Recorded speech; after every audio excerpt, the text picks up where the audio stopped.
Bismillahirrahmanirrahim. Assalamualaikum warahmatullahi wabarakatuh. Yang terhormat Ibu Eni Wahyu Suryanti MPD selaku dosen pengampu mata kuliah akuntansi sektor publik di kelas MPIC. Pada kesempatan kali ini saya Dila Alifa Ekawati dan rekan-rekan saya Yunita Maksuraton Filkhiam dan Nurul Hikmatus Sadiah akan menyampaikan materi tentang proses penyusunan laporan keuangan di instansi pendidikan swasta yang berupa neraca saldo dan jurnal penyesuaian. Adanya penyusunan laporan keuangan di suatu sekolah atau di instansi pendidikan swasta itu sangat menentukan kondisi sekolah dengan kondisi keuangan sekolah yang detail dan bisa menunjukkan seberapa baiknya kemampuan sekolah untuk menggunakan dan memanfaatkan biaya yang telah diberikan oleh pemerintah atau masyarakat dan pemerintah daerah, baik pemerintah daerah ataupun pemerintah pusat, dalam praktik kegiatan-kegiatan yang dilaksanakan oleh sekolah. Sebelum berlanjut kepada proses penyusunan laporan keuangan di instansi pendidikan swasta, kita perlu mengetahui bahwa adanya sumber dana dalam keuangan instansi pendidikan swasta tersebut. Keuangan ini merupakan sumber dana untuk menyokong atau mendukung kelengkapan alat pembelajaran di sekolah yang akan digunakan oleh guru dan siswa ataupun staf kependidikan lainnya. Juga sumber dana dalam keuangan ini difungsikan atau digunakan untuk pemberdayaan sumber daya manusianya, baik kepala sekolah, guru, staf kependidikan, ataupun kepada siswa-siswi di sekolah tersebut untuk melaksanakan berbagai kegiatan untuk meningkatkan mutu sekolah dan mutu pendidikan di Indonesia, yang tentu saja itu sebagai pencapaian tujuan pendidikan nasional. Oleh karena itu, baik kepala sekolah, guru, ataupun staf pendidikan yang mengelola keuangan itu sendiri harus memiliki kemampuan yang sangat baik dalam mengelola keuangan di sekolah dengan bertanggung jawab dan bersikap transparan, agar pemanfaatan biaya digunakan dengan sebaik-baiknya dan kegiatan-kegiatan di sekolah pun berjalan dengan lancar. Sumber dana di instansi pendidikan swasta ini tidak jauh berbeda sumbernya dari instansi pendidikan negeri. Sebagaimana menurut Undang-Undang Nomor 20 Tahun 2003 tentang Sistem Pendidikan Nasional, bahwa pendanaan pendidikan itu menjadi tanggung jawab bersama antara pemerintah pusat, pemerintah daerah, dan masyarakat. Ada bantuan dari pemerintah pusat yaitu berupa bantuan operasional sekolah atau yang kita sebut sebagai dengan BOS. BOS ini merupakan program wajib pemerintah untuk sebagai penyediaan dana operasional non personalia bagi satuan pendidikan yang mana program wajib belajar bagi siswa. Yang bantuan ini berupa penyokongan atau penyediaan bahan ajar atau alat pembelajaran, transportasi, peliharaan sarana dan prasarana, dan lain sebagainya. Adapun bantuan dana dari pemerintah daerah ini merupakan APBD tingkat kabupaten atau kota, yang mana APBD ini berfungsi atau digunakan sebagai dana untuk pembangunan ataupun kegiatan rutin di sekolah. Selanjutnya, dana yang berasal dari masyarakat ini tidak selalu berupa uang, tetapi juga bisa dengan jasa, yang mana merupakan partisipasi langsung masyarakat terhadap pendidikan di instansi pendidikan swasta tersebut. Biasanya sumber dana dari masyarakat ini berupa hibah, wakaf, ataupun corporate operational responsibility, yang merupakan tanggung jawab sebuah perusahaan untuk lingkungan sekitarnya dalam mengembangkan lingkungan sekitarnya ini melalui program-program sosial. Sedangkan dana dari orang tua sendiri itu merupakan dana SPP yang biasa disetorkan setiap bulan atau setiap semester kepada sekolah, yang selanjutnya menjadi DPP atau dana pembinaan sekolah. Selain itu juga dana bisa berasal dari persatuan atau organisasi Persatuan Orang Tua Murid dan Guru atau yang biasa disingkat dengan POMG. Mungkin cukup sekian materi yang saya sampaikan. Materi selanjutnya akan disampaikan oleh teman-teman saya. Di sini saya akan melanjutkan materi berikutnya, yaitu proses penyusunan neraca saldo di instansi pendidikan swasta. Pengertian dari neraca saldo sendiri yaitu laporan yang berisi seluruh jenis akun beserta saldo total dari setiap pencatatan transaksi yang sebelumnya telah disusun dari buku besar. Fungsinya untuk menguji keseimbangan antara hasil saldo debit dan saldo kredit.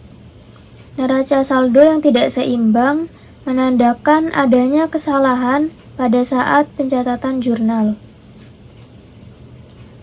Neraca saldo ini dapat memberikan gambaran tentang posisi keuangan yang terdapat pada instansi pendidikan dalam periode tertentu.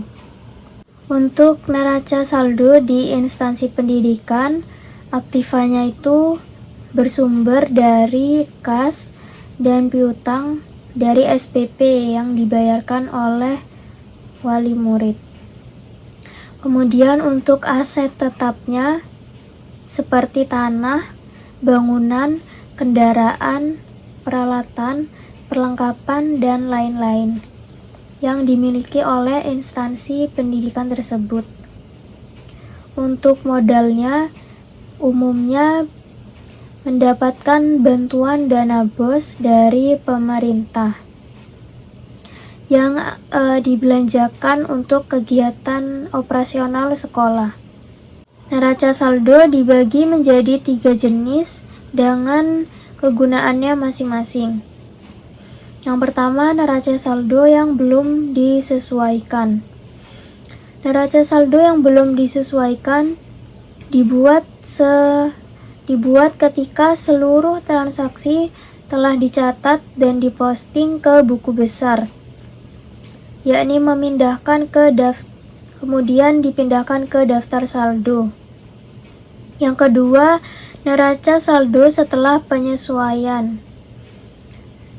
Neraca saldo ini dibuat setelah dilakukannya proses penyesuaian pada akun-akun tertentu yang dicatat dalam jurnal penyesuaian.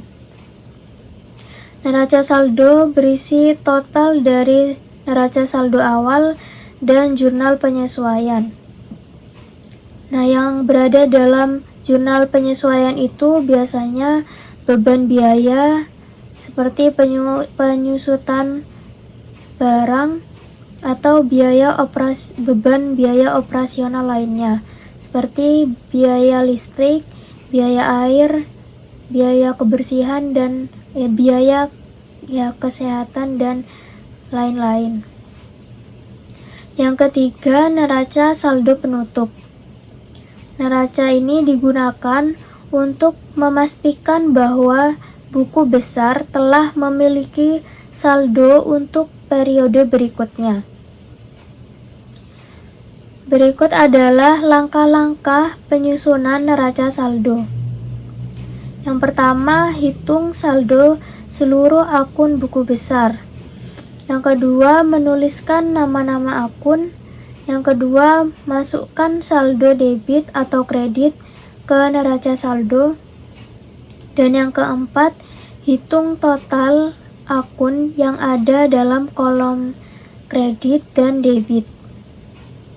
Materi yang ketiga yaitu proses penyusunan jurnal penyesuaian di instansi pendidikan swasta.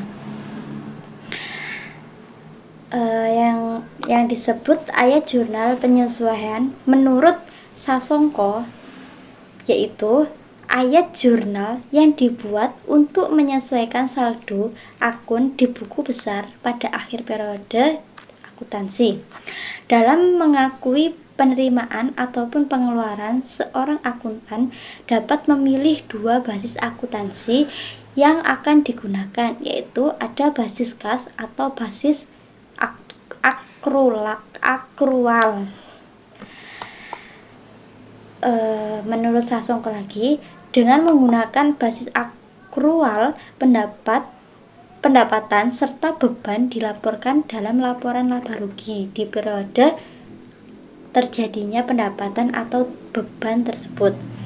Dengan menggunakan basis kas, pendapatan serta beban dilaporkan dalam laporan laba rugi pada periode di mana kas telah diterima atau dikeluarkan.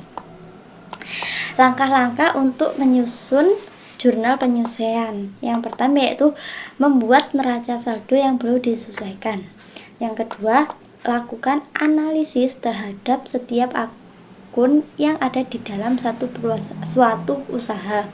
Yang ketiga, mencari semua data transaksi yang sebelumnya sudah tercatat tetapi tidak sesuai dengan keadaan yang sebenarnya. Yang keempat, mencari data transaksi yang sudah hilang atau belum tercatat. Dan yang terakhir, mulai melakukan pencatatan ayat jurnal penyesuaian. Di makalah sudah ada contoh penyusunan jurnal penyesuaian. Dilihat sendiri ya.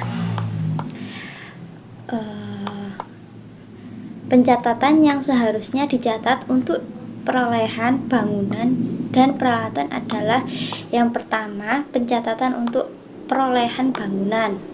Terus yang kedua, pencatatan untuk perolehan peralatan. Aktiva tetap. Aktiva tetap adalah aktiva yang secara fisik dapat dilihat keberadaannya dan sifatnya relatif permanen serta memiliki masa kegunaan lebih dari 1 tahun. Aktiva tetap yang digunakan oleh madrasah seiring dengan berjalannya waktu akan terus mengalami penurunan manfaat ekonomis. Oleh sebab itu, madrasah seharusnya menyajikan aktiva tetap yang telah dikurangi dengan akumulasi penyusutan setiap tahunnya. Untuk metode penyusutan madrasah dapat menggunakan metode garis lurus dengan menerapkan estimasi masa manfaat untuk bangunan 20 tahun dan untuk peralatan 5 tahun.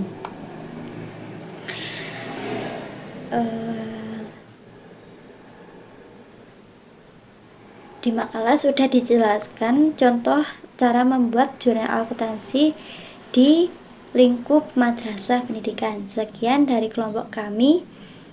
Wassalamualaikum warahmatullahi wabarakatuh.